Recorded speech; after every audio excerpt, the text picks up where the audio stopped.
中天当年在百家讲坛的节目中说，贾诩有可能是三国史上最聪明的人，因为贾诩非常谨慎稳重，从不会轻易给曹操献计，明哲保身，最后77岁善终，在乱世的权力漩涡中心能有这样的结局，实属不易。《三国志》里言中也说，贾诩疏忽算无一策，经达权变，其良平之亚语。这里是把贾诩比作张良和陈平一类的人。要知道，张良和陈平都是辅佐刘邦夺得天下的重要智囊，是当时人们心中智谋的化身。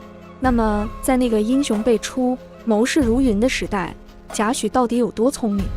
陈寿在《三国志》里记载了这么一则小故事，说贾诩患病返乡，途中遇到一伙马贼。有钱有货的人还可能破财消灾，没钱没货的人只要落到马贼手里，基本上就是刀起头落。当时同行数十人都被抓了，贾诩身上也没带什么钱，但他临危不乱，反而骗他们说，我是段公的外孙，你们把我另外关起来，我家会出重金赎回我。段公是指太尉段炯，他是贾诩的同乡，久镇边疆，威震西土。当年羌乱炽盛，段炯以400人的损失扫清羌乱，斩首4万级。马贼根本没有办法查证信息真假，一听贾诩的话就慌了，不但不敢害贾诩，还和贾诩结拜为兄弟，送他回家，而同行的其他人都被杀死了。贾诩的随机应变能力可见一斑，而且他的话术也相当技巧，他不直接威胁马贼，说不放了我外公段炯会把你们碎尸万段，而是说把我关起来做人质吧，你们可以换取金银财宝。他明白，仅仅是威逼有可能会让对方铤而走险，杀人灭口，只有加上利诱，给对方提供利益，让对方有更好的路可以选，才能让对方采取妥协合作的态度。没有对人心深刻的洞察，是说不出来这样的话的。贾诩回到州里，立即上报官府，官府按照贾诩提供的线索，一路追寻，将这伙马贼全部消灭，算是为同行的10几个人报了仇。这也是他的处世哲学，对敌人绝不会手下留情。贾诩在举孝廉为官后，进入董卓的帐下。董卓被司徒王允设计杀死后，凉州众将群龙无首，归无所依。此时王允大权在握，计划清算西凉军。西凉军将领李榷、郭汜、张济等人见王允要杀人灭口，就想解散队伍，各自返回乡里。此时贾诩对他们说，咱们若是解散队伍独自走，一个小小的亭长就能把我们一网打尽。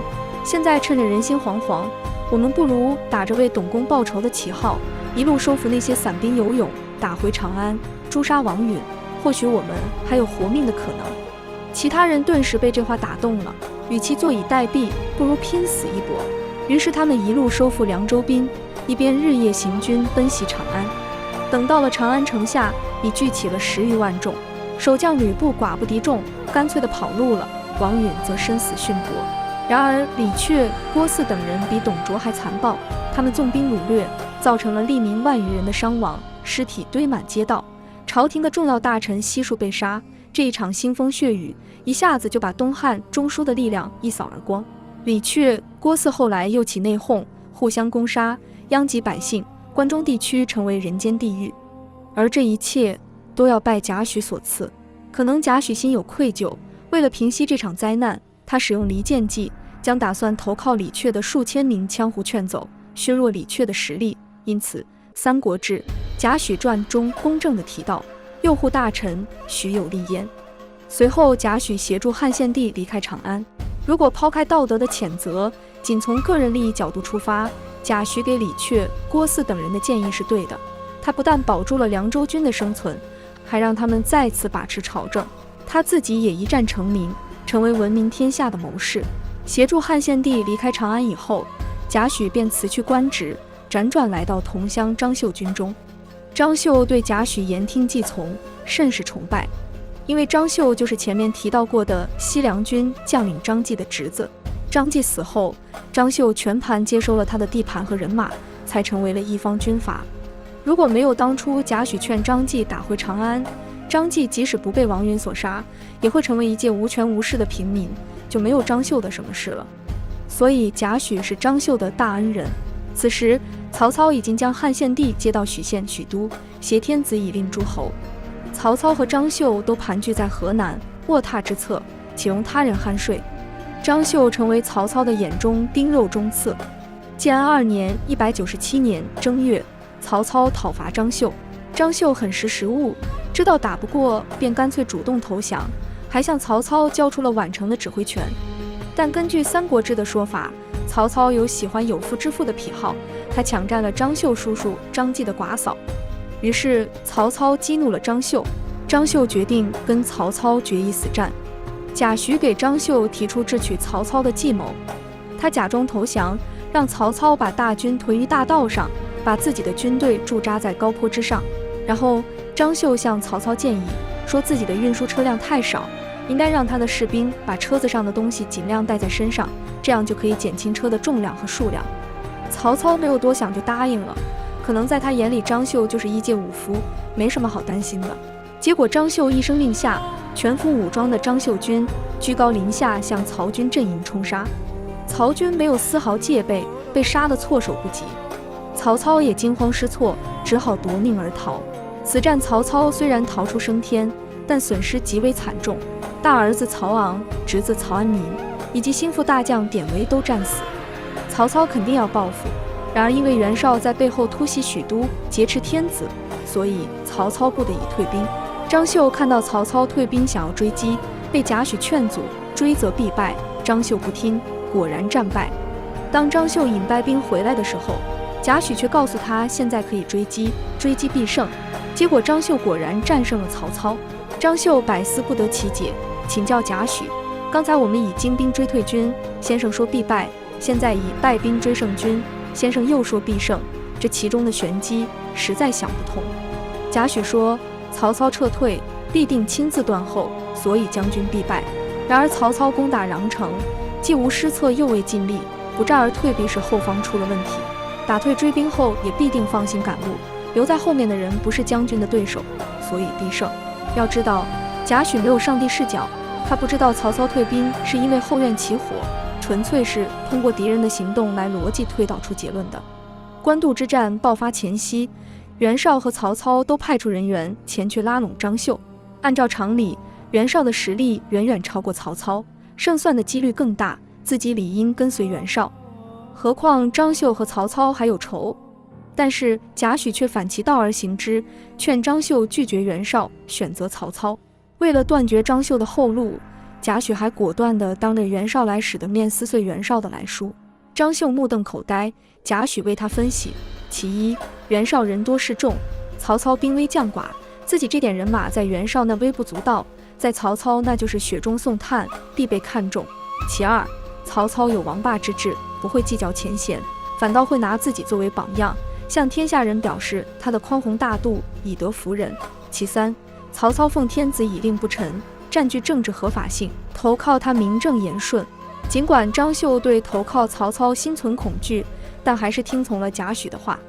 果然，曹操不计前嫌，张绣一到，曹操就像接待老朋友一样握手言欢，并任命他为扬武将军，俩人还成为了儿女亲家。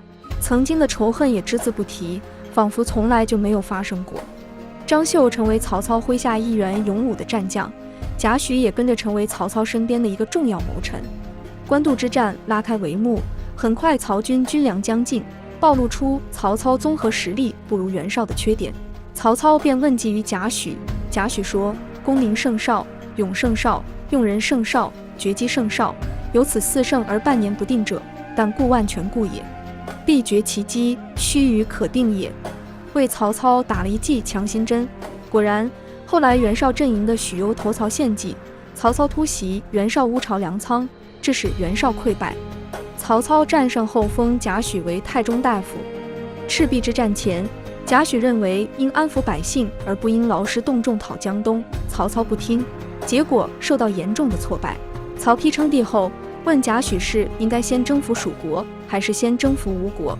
贾诩说：你先别太着急，因为吴蜀两国虽然面积不大，但是一阻山水，易守难攻，应该先文后武，建议曹丕先稳定国内经济，安定人心，然后再对两国动武。曹丕不听劝阻，果然无功而返。贾诩洞悉天下大势，能够审时度势，总是在关键时刻力挽狂澜，而不听他建议的人，基本都以失败告终。在三国乱世，能做到这一点非常不易。作为谋士，你必须懂得展示自己的聪明，不出手则已，一出手便一击致命，还要学会低调行事，尤其是不要让上司觉得你在卖弄聪明。《三国演义》里的杨修就是如此，总是喜欢在众人面前秀智商，显示自己比主公更聪明。比如那个有名的议和苏的故事，有人为了巴结曹操，派人从塞外送来了一盒酥，曹操看见了，就在盒子上写了3个字“议和苏”。